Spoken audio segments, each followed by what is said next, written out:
नमस्कार दोस्तों, Pepsi Cola जैसी कोल्ड ड्रिंक्स हमारी हेल्थ के लिए अच्छी नहीं होती, ये तो अब हम में से हर कोई जानता है। लेकिन इनके ऑल्टरनेटिव के तौर पर अक्सर लोगों के द्वारा कहा जाता है कि अगर आपको कोई हेल्दी ड्रिंक पीनी ही है तो फ्रूट जूस पी लो। और ये फ्रूट जूस बनाने वाली कंपनीज अपनी मार्केटिंग भी इसी तरीके से करती हैं कि बड़ी ही हेल्दी ड्रिंक है, आपकी इम्यूनिटी बढ़ेगी, ढेर सारे मिनरल्स और विटामिन डले हैं इसमें, आपके बच्चे को पूरी न्यूट्रिशन मिलेगी इस छोटे से टेट्रा पैक से। एक जूस की कंपनी ने ये ऐड बनाई जिसमें वो कहते हैं कि 2 फ्रूट बोल्स में जितने न्यूट्रिएंट्स हैं उतने ही न्यूट्रिएंट्स आपको ये छोटे से जूस के पैकेट में मिलेंगे। एक्सपर्ट्स हेल्दी बच्चों के लिए जितना फ्रूट रिक्वायरमेंट डेली रेकमेंड करते हैं, मिक्स फ्रूट के एक ग्लास में है उससे दुगना।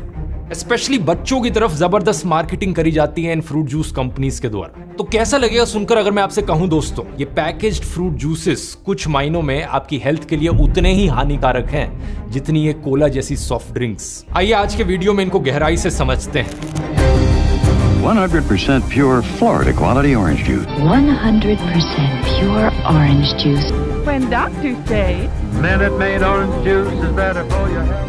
An 8-ounce glass of 100% apple juice contains about 28 grams of sugar compared to a can of Coca-Cola at 33 grams. शुरुआत फ्रूट से करते हैं दोस्तों। क्या फ्रूट्स हमारी हेल्थ के लिए अच्छे हैं? बिल्कुल है, इस बात में कोई शक नहीं है। हमारी डेली डाइट का फ्रूट्स बहुत इंपॉर्टेंट हिस्सा है। इनमें विटामिन्स और मिनरल्स भरपूर है, फाइबर भी बहुत ज्यादा है और एंटीऑक्सीडेंट्स की भी काफी ज्यादा मात्रा आपको फ्रूट्स में मिलेगी। एंटीऑक्सीडेंट्स कैंसर और हार्ट डिजीज को प्रिवेंट करने में मदद करते हैं। साथ ही साथ फ्रूट्स में आपको मिलेंगे फ्लेवोनॉइड्स जो एक टाइप के प्लांट पिगमेंट्स होते हैं। रिसर्च ने हमें बताया है कि इन्हें खाने से आपका मूड भी बेहतर होता है। इसके अलावा ढेरों रिसर्च पेपर्स हमें बताते हैं कि फ्रूट्स खाने से heart disease, cancer, depression, diabetes का रिस्क कम होता है। लेकिन दूसरी तरफ पैकेज्ड फ्रूट जूसेस को लेकर रिसर्च पेपर्स कुछ उल्टा ही बताते हैं। 4 स्टडीज की एक मेटा एनालिसिस करी गई थी करीब 2 लाख पार्टिसिपेंट्स पर, जिसमें बताया कि फ्रूट जूसेस पीने से टाइप 2 डायबिटीज का रिस्क बढ़ जाता है। ऐसे कैसे हो सकता है? इसे समझने के लिए दोस्तों हमें फ्रूट जूसेस का इतिहास समझना होगा। तो आइए टाइम में पीछे चलते हैं और फ्रूट जूसेस की डेवलपमेंट को देखते हैं। इंसानों के द्वारा फ्रूट जूसेस को एक्चुअली में इतने पुराने समय से कंज्यूम किया जा रहा है कि आपको इसका मेंशन आयुर्वेद में भी मिलेगा। आयुर्वेद में लिखा गया है कि अगर आपको थकान हो रही है, थकान हटानी है तो फ्रेश ऑरेंज जूस पीजिए, इसमें थोड़ा सा पिंच ऑफ रॉक सॉल्ट डला हो। आयुर्वेद में ऋतुचर्या का मतलब है कि अपना लाइफस्टाइल बदलना सीजन के हिसाब से। ग्रीष्म ऋतु यानी गर्मियों में रेकमेंड किया गया है कि मैंगो जूस जैसे फ्रूट जूसेस पीजिए।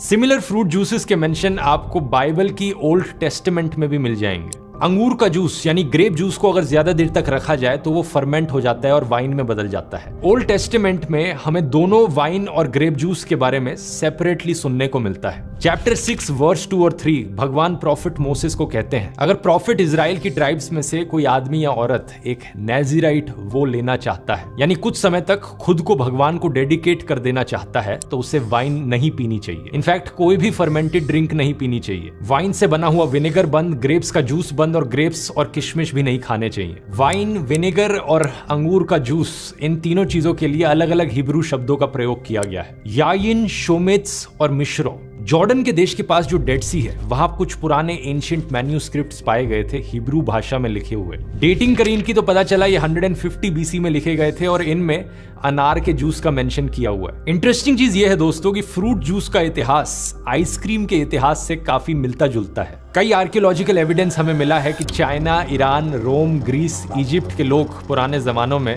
बर्फ या स्नो को अक्सर मीठा बना देते थे, उस पर शहद डाल के या फ्रूट जूसेस डाल के। अलेक्जेंडर जो राजा थे उनके बारे में बताया जाता है कि वो इस तरीके के आइसक्रीम के बड़े एडिक्ट थे। लेकिन इन जमानों में फ्रूट जूस का मतलब होता था फ्रेश फ्रूट जूस।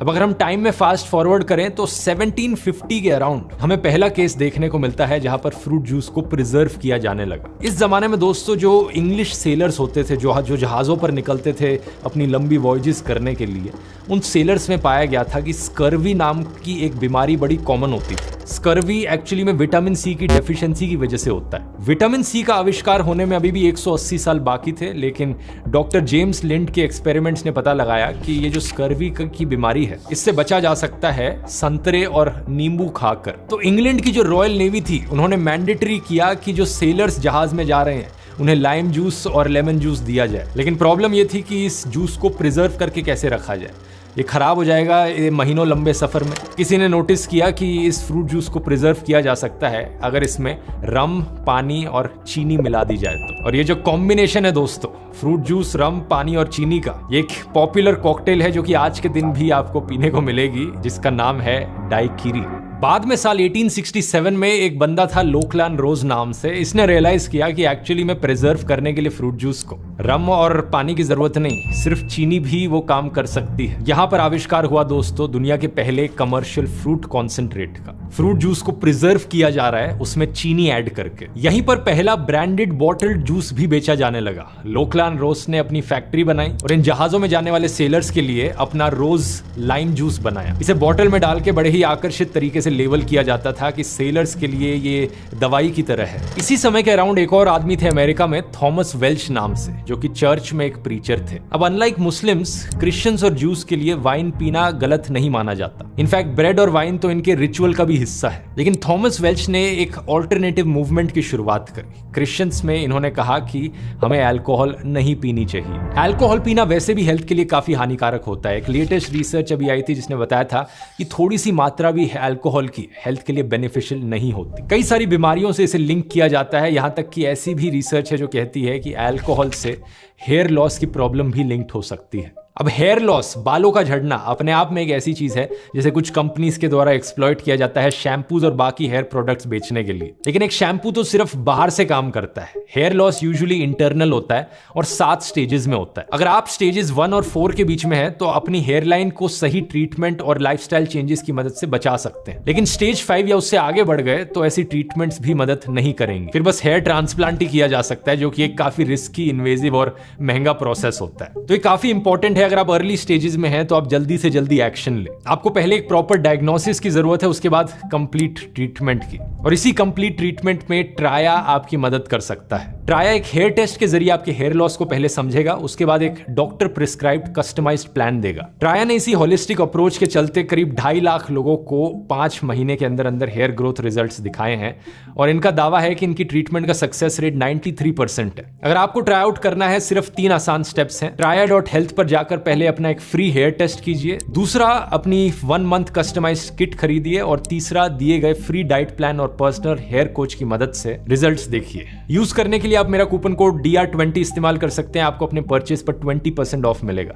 इसका लिंक नीचे डिस्क्रिप्शन में मिल जाएगा। और यहां मैं धन्यवाद करना चाहूंगा ट्राई का इस वीडियो को स्पॉन्सर करने के लिए भी। अब थॉमस वेल्च पर वापस आए तो थॉमस ने क्रिश्चियन से कहा कि वाइन पीना बंद करो और मेरी अनफर्मेंटेड वाइन पियो, जो कि ग्रेप जूस होता है। और कई चर्चेज ने एक्चुअली में थॉमस की सुन भी ली और एक नॉन अल्कोहलिक कम्युनिटी शुरू हुई क्रिश्चियंस में। इनफैक्ट क्रिश्चियन कम्युनिटी के बाहर भी अमेरिका में कुछ लोगों को बड़ी आदत पड़ गई ग्रेप जूस की। और इसी रीजन से थॉमस वेल्च जिस जगह में रहते थे, वेस्टफील्ड, उस जगह को आज के दिन grape juice capital of the world बुलाया जाता है। अमेरिकन फ्रूट जूस इंडस्ट्री की यहां से शुरुआत हुई। अब थॉमस वेल्च ने एक नए तरीके का भी इस्तेमाल करना शुरू किया फ्रूट जूस को ज्यादा देर तक प्रिजर्व रखने के लिए। इस नए तरीके का नाम था पैस्चराइजेशन।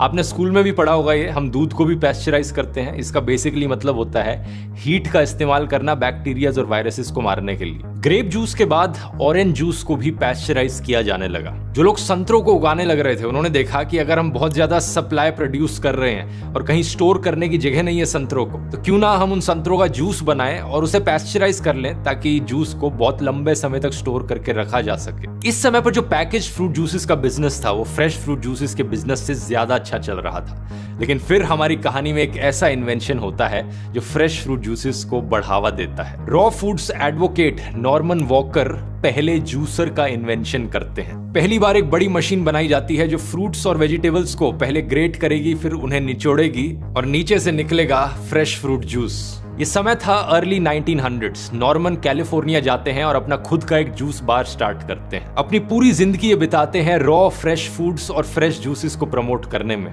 12 किताबें लिखते हैं और 99 ईयर्स तक जीते हैं। ये बताना इसलिए जरूरी है क्योंकि उस समय में इतनी लंबी उम्र तक जीना कॉमन नहीं था और शायद क्रेडिट इनके हेल्दी लाइफस्टाइल को दिया जा सकता है। आगे चलकर लेट 1950s में पहले ग्राइंडिंग जूसर का इन्वेंशन होता है।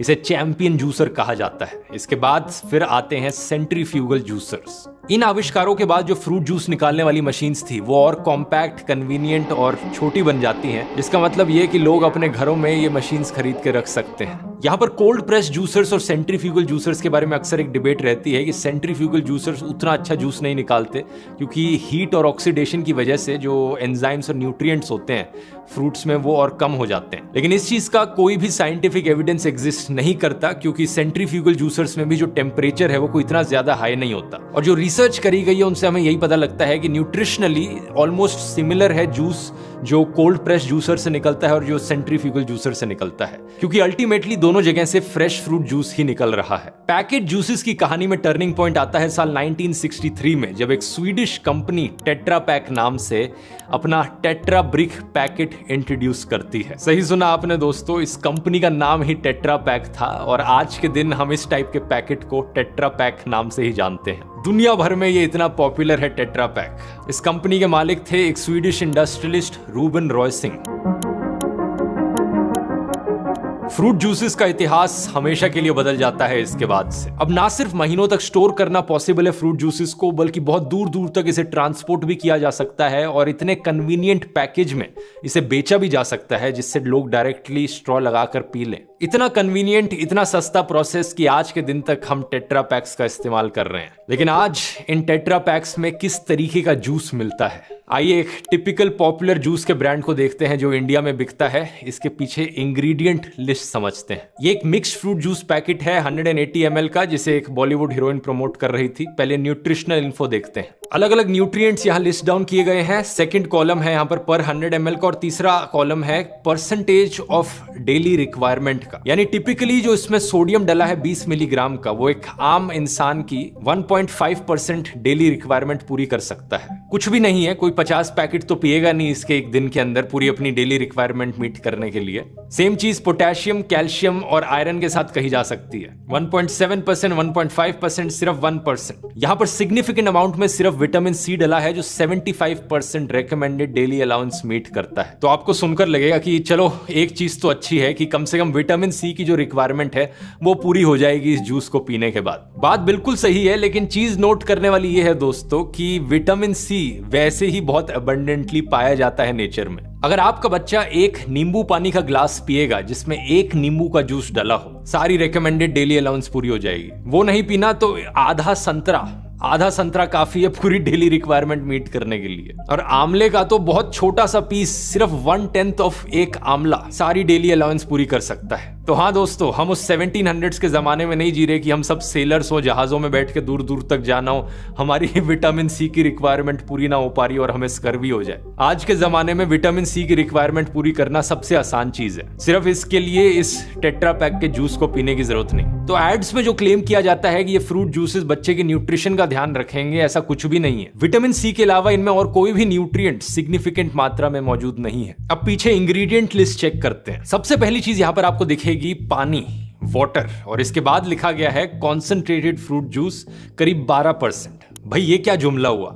जूस जो है वो सिर्फ 12% है और बाकी क्या पानी है? ये कैसे हो सकता है? इसके लिए समझना पड़ेगा दोस्तों कॉन्सेंट्रेटेड फ्रूट जूस क्या होता है। इसे फ्रूट जूस कॉन्सेंट्रेट भी कहा जाता है और ये एक्चुअली में दोस्तों वो लिक्विड है जो जूस से निकलता है जब आप जूस से पानी निकाल दो। फ्रूट जूस कॉन्सेंट्रेट बनाने के लिए अक्सर क्या किया जाता है इन कंपनियों के द्वारा, जो फ्रेश फ्रूट जूस होता है उसको ये गर्म कर देते हैं, पानी सारा इवेपोरेट होकर निकल जाता है और जो बचता है वो और कॉन्सेंट्रेटेड फॉर्म होता है जूस का। ये लिक्विड ज्यादा गाढ़ा होता है और सिरप की तरह होता है। ये इकलौता तरीका नहीं है कॉन्सेंट्रेट बनाने का। आज के जमाने में कई तरीके हैं इसके। कुछ में इवेपोरेशन करी जाती है, कुछ में पैस्चराइजेशन करी जाती है फ्रूट जूस की, और कुछ में सिर्फ फिल्टरिंग करी जाती है। लेकिन एंड रिजल्ट ऐसा ही दिखता है फ्रूट जूस कॉन्सेंट्रेट, बहुत गाढ़ा और एक सिरप की तरह लिक्विड। डिपेंडिंग अपॉन कौन से तरीके का इस्तेमाल किया जा रहा है इस कॉन्सेंट्रेट को बनाने के लिए, अक्सर इस कॉन्सेंट्रेट का जो फ्लेवर होता है वो भी कम हो जाता है। टेस्ट में इसका फ्लेवर उतना फ्रूटी नहीं लगता। तो ये कंपनीज क्या करती हैं, आर्टिफिशियल फ्लेवर्स डालती हैं ताकि इसका टेस्ट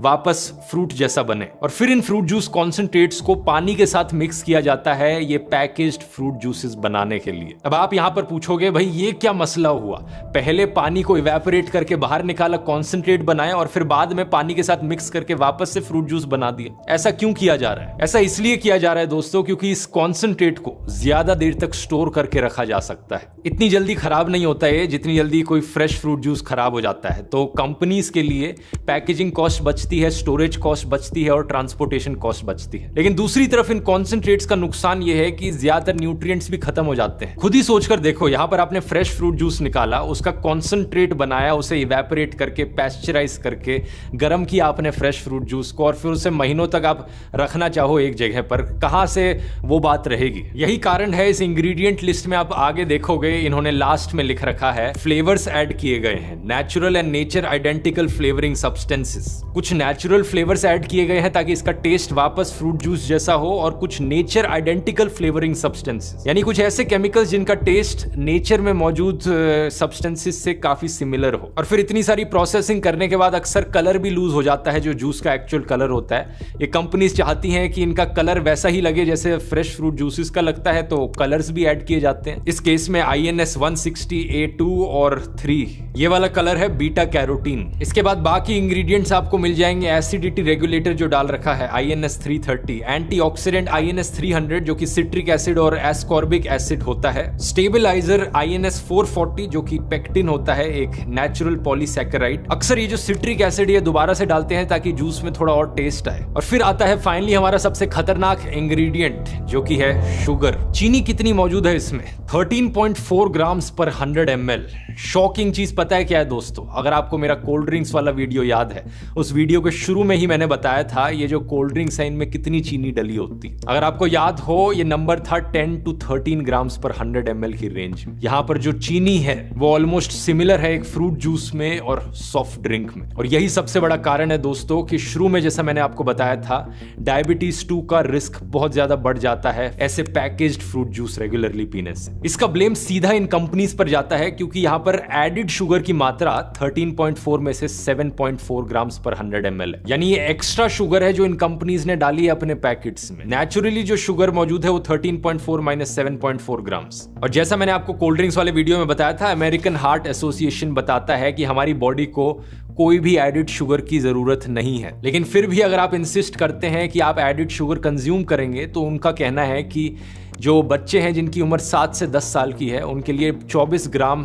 प्रतिदिन शुगर की लिमिट होनी चाहिए। और अगर कोई बच्चा इस पैकेज्ड फ्रूट जूस को पीता है, 180 ml का पैक है ये, तो एडिड शुगर की मात्रा यहाँ पर 13.32 ग्राम हुई, यानी आधी से भी ज्यादा डेली शुगर कंजम्पशन जितनी हो सकती है एक बच्चे के लिए, वो सब इस फ्रूट जूस के पैकेट में मौजूद है। अगर आप हर रोज इस एक फ्रूट जूस के पैकेट को कंज्यूम करेंगे, हैरानी मत मानना आगे चल के अगर आपको डायबिटीज हो जाए और आपको मन ही मन में लगता रहे कि मैंने तो पूरी जिंदगी बड़ी एक हेल्दी डाइट ली है, हेल्दी जूसेस पिए हैं सिर्फ। यहाँ पर मैं किसी एक फ्रूट जूस कंपनी पर उंगली नहीं उठा रहा हूँ क्योंकि सभी की हालत ऐसी है। ये एक और फ्रूट जूस कंपनी के जूस का एग्जांपल लेकर देख लो, कोई ज्यादा डिफरेंस नहीं मिलेगा आपको। Similar calories, similar added sugars. Ingredient की लिस्ट में देखोगे तो कुछ में स्टेबलाइजर्स डाल रखे हैं, कुछ में ये स्वीटनर 960 भी डाल रखा है। ओवरऑल ये फ्रूट जूसेस ना ही नेचुरल है ना ही आपके लिए हेल्दी है, इवन दो इनकी एड्स आपको ये बार बार कहती हैं। न्यूट्रिएंट्स और एंटीऑक्सीडेंट से भरे बेरी से बना है नया mix berries. 100% has the juice of 17 oranges in every 1 liter pack. अब ये जो चीज मैं आपको कहने लग रहा हूँ, यही चीज एंजेलिना लुइस नाम की एक औरत ने यूएस के कोर्ट में जाकर कही थी साल 2011 में। इस यंग औरत ने कैलिफोर्निया में एक केस फाइल किया ट्रॉपिकाना कंपनी के अगेंस्ट डिसेप्टिव एडवर्टाइजमेंट को लेकर। इस केस में कहा कि ये कंपनी अपनी एड्स दिखाते वक्त दिखा रही है कि एक संतरा रखा है जिसमें एक स्ट्रॉ डाल रखी है, मानो कि ये जूस जो आप पीने लग रहे हो ये 100% pure fresh natural orange juice हो, सीधा संतरों से निकला। लेकिन रियलिटी ऐसी नहीं है। इंस्टेड ये एक ऐसा प्रोडक्ट है जिसे साइंटिफिकली इंजीनियर किया गया है, लेबोरेटरी में मैन्युफैक्चर किया गया है, तभी रीजन है कि 2 महीने से ज्यादा तक आप इसे स्टोर करके रख सकते हो। कोर्ट में बड़ी लंबी बैटल चली इस चीज को लेकर, 7 साल लग गए, लेकिन एंड में जाकर एंजेलिना ये केस हार गई टेक्निकल ग्राउंड्स के नाम पर। शायद से यही चीज होगी अगर हम में से कोई इंडिया में इनके खिलाफ केस फाइल करने की कोशिश करेगा डिसेप्टिव टीवी एड्स को लेकर, कोई ना कोई टेक्निकल लूप होल यहाँ पर निकाल लेंगे और आप केस हार जाओगे। अब ये कोर्ट्स भले ही जजमेंट देते वक्त कोई ना कोई टेक्निकल प्रॉब्लम निकाल दे, लेकिन मुझे कोई टेक्निकल प्रॉब्लम नहीं है अपनी जजमेंट देने में। ये बात बड़ी क्लियर है कि फ्रेश फ्रूट जूस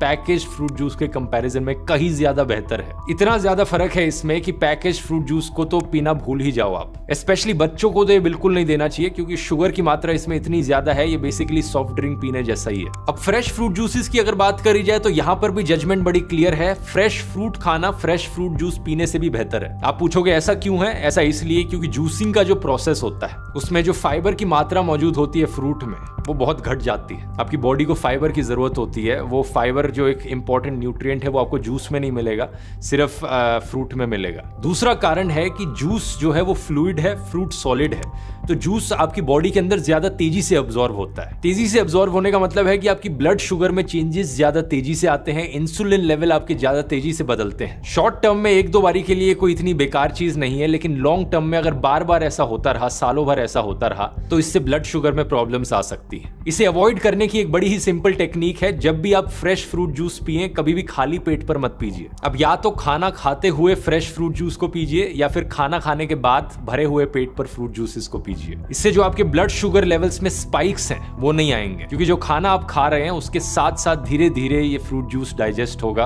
और लेवल्स ज्यादा कंट्रोल में रहेंगे। और ऑफ कोर्स ये भी चीज याद रखने वाली है कि moderation is the key. Fresh fruit juice अच्छा है हेल्थ के लिए, इसका मतलब ये नहीं कि 2-2, 3-3 लीटर रोज पी जाओ। फ्रूट्स में भी नेचुरल शुगर मौजूद होती है और कैलोरीज बहुत कॉन्सेंट्रेटेड होती हैं जूस में फ्रूट्स के कंपैरिजन में, तो ज्यादा पियोगे तो उससे भी वेट गेन हो सकता है। कितनी मात्रा यहाँ पर सही है एक आम एडल्ट के लिए और 7+ ईयर्स बच्चों के लिए? कहा जाता है कि करीब 8 ounce cup of fruit juice हर दिन पिया जा सकता है, जो कि 237 ml के अराउंड होता है। तो basically 1 glass fresh fruit juice का पीना अच्छा है। यहाँ पर एक और हेल्दियर सब्स्टिट्यूट है फ्रेश फ्रूट जूस का, जो कि है स्मूदीज। स्मूदीज को बनाते वक्त आप नॉर्मली एक ब्लेंडर का इस्तेमाल करते हैं जिसमें फ्रूट को डायरेक्टली डाल देते हैं, तो यहाँ पर फ्रूट का जो फाइबर है वो लूज नहीं होता। अक्सर आप इसे बाकी नट्स, सीड्स और वेजिटेबल्स के साथ ही ब्लेंड कर सकते हैं या किसी और फ्लावर के साथ ब्लेंड कर सकते हैं, तो और भी हेल्दी स्मूदी निकल कर आती है। तो उम्मीद करता हूँ वीडियो इन्फॉर्मेटिव लगा होगा। अपने फ्रेंड्स और फैमिली के साथ शेयर कीजिए ताकि सबको ये इन्फॉर्मेशन पता चले। और नेक्स्ट वीडियो इस सीरीज का